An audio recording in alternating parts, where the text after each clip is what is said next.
Hello, everyone. Thanks for being here. Today, we're going to think about the idea of FAPE for autistic students, specifically what it means to get it right. So, the agenda for today's meeting will be to analyze the definition of FAPE, after which, we'll review what recent research reveals about autistic learning and autistic intersubjectivity, that is, how autistic people socialize. We will then consider the cost of undermining autistic ways of being.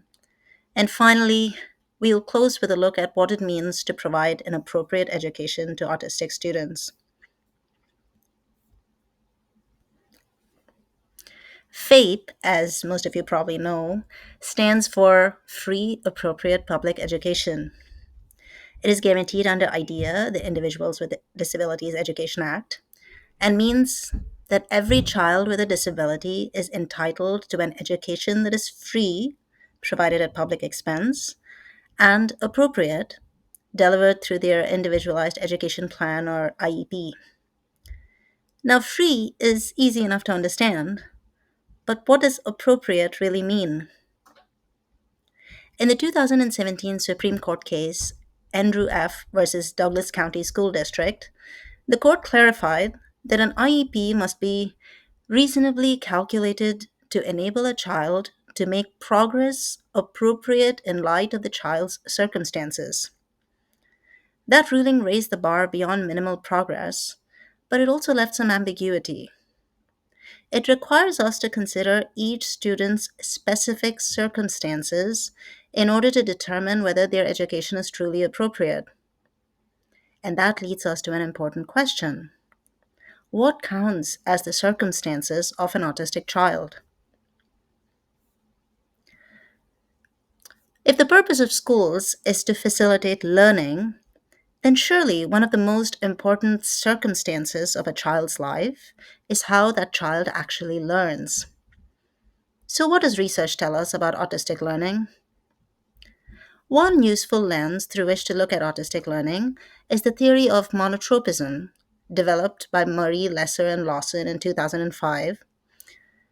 Monotropism describes autistic attention as being deeply focused on a small number of interests at a time, what we call a monotropic style. By contrast, many non autistic learners distribute their attention more widely and less deeply in what's called a polytropic style. So imagine that a significant portion of an autistic student's attention is already absorbed in their current interests. What does this mean for us in the classroom?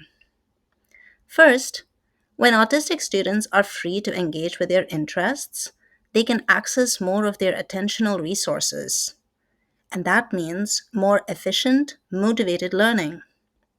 Second, when we demand frequent shifts of attention, moving to unpreferred topics, or switching quickly between tasks or partners, it can feel intensely dysregulating.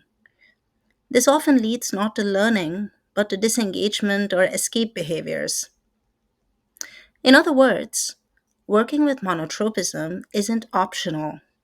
It is essential to helping autistic students access their learning pathways. As Gunn and Butt 2016 put it succinctly in their article on autistic interests, bringing the student's interests into the classroom brings the student into the classroom.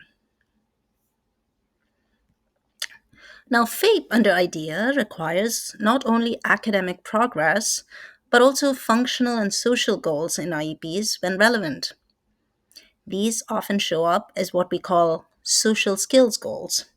For example, will initiate greetings with peers, or will maintain conversation across topics. The implicit assumption behind these goals is that autistic students have a social deficit that must be corrected.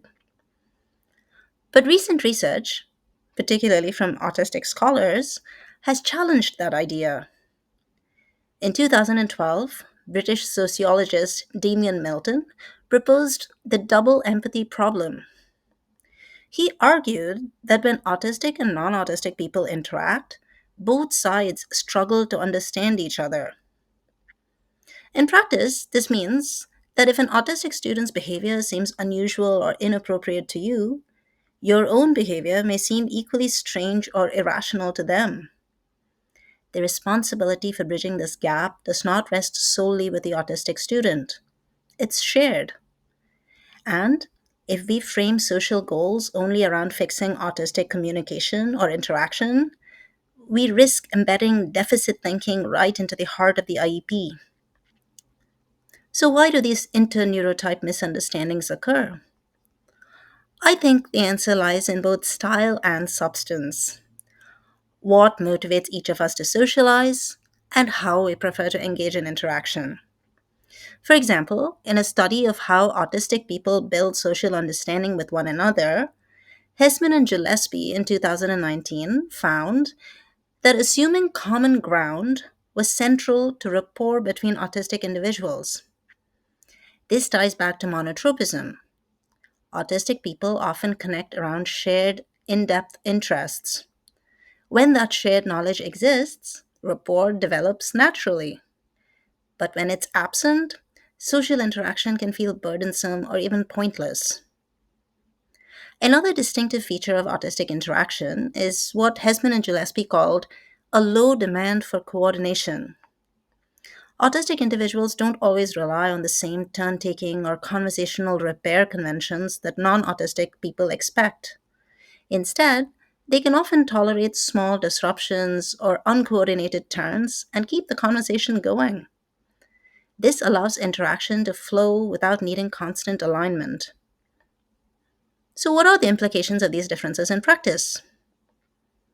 We should avoid deficit based assumptions when writing social goals for autistic students.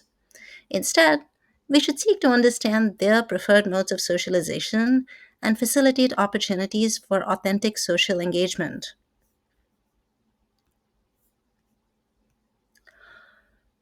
So, why does understanding any of this matter? Because there is a real cost to undermining autistic ways of being. In the short term, constant correction around things like eye contact, greetings, or small talk creates stress and anxiety and often pulls attention away from learning. Many students begin masking, hiding their natural ways of being, which can lead to exhaustion and disengagement. In the long term, the costs are even greater. When we treat autistic communication or learning styles as problems to fix, students internalize the idea that who they are is wrong. Research shows that this erosion of identity, combined with a strain of masking, contributes to high rates of anxiety, depression, and suicidality in autistic adults. At the same time, when energy is poured into compliance, students miss opportunities to grow their strengths and pursue authentic learning. So, the stakes are high. Honoring autistic ways of learning and socializing is not just about inclusion in school, it's about long term well being, self worth, and the chance to thrive.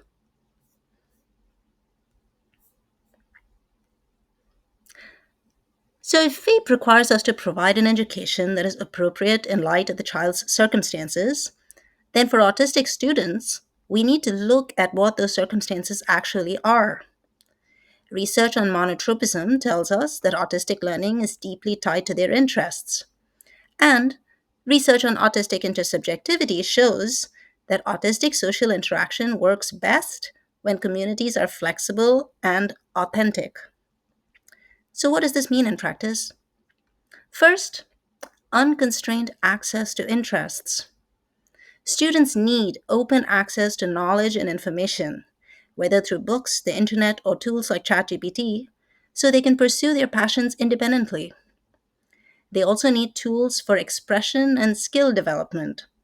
Paper, art supplies, writing materials, and digital tools like Paint, 3D design, or coding platforms. These aren't extras, they are the building blocks of competence. Finally, we need curriculum integration, where academic content is connected to student passions.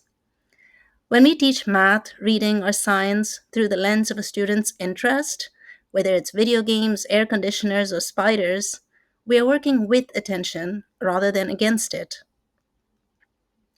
Second, equitable access to community.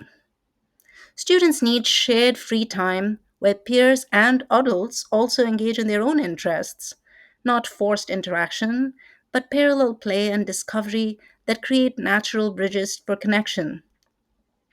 They also need opportunities for authentic social engagement where the norms of interaction are flexible enough to include autistic communication styles, valuing honesty, allowing topic persistence, and engaging in depth. And finally, we should set identity affirming social goals. Goals that focus on engaging peers and adults around interests, with both sides shaping the structure and content of the conversation. In short, an appropriate education for autistic students is one that honors how they learn and how they socialize, giving them access to their interests and to community in ways that preserve identity and foster growth. So, to close, the law guarantees a free and appropriate public education delivered through special education services in compliance with the student's IEP. But the IEP is only as good as how we write it. If goals reflect deficit thinking, compliance demands, or exclude student voice, we risk offering something legally compliant but educationally hollow. Instead, we need to see autistic interests not as distractions, but as the engines of learning. Even small steps, like letting a student keep a notebook for drawing or writing about their passions, can keep motivation alive. When we use interests as bridges into curriculum, students don't just comply, they actually learn. And most importantly, we must preserve student identity. Autistic students are not lesser humans to be fixed, but equally valid manifestations of humanity. When we treat them with dignity and respect, we truly meet the spirit of FAPE, not just the letter of it. And here are the research articles that were referenced in the presentation. Thanks for listening. And I'd love to engage in a discussion with you now if you have any questions, ideas, or comments. Thank you.